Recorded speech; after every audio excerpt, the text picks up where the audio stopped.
Donnie Pangilinan sobrang busy dahil pagkatapos niyang nag-Thailand, kinabukasan ay diretso siya sa kanyang training sa All-Star Game. Dahil kaabang-abang ito dahil sina Kong TV at ang kanyang team ay ang kalaban ni Donnie Pangilinan.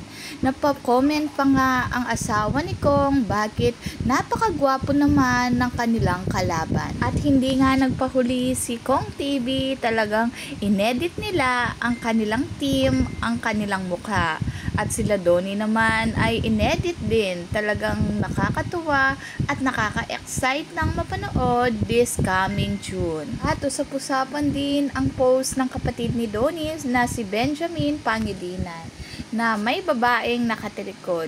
Sino kaya ito? At sabi nga ng mga netizen, hindi kaya si Bel Mariano ito, magkakaroon sila ng collab na song or magiging guest siya sa upcoming birthday concert ni Bel Mariano. Marami tayong aabangan sa dalawa dahil may birthday concert at may all-star game si Donnie.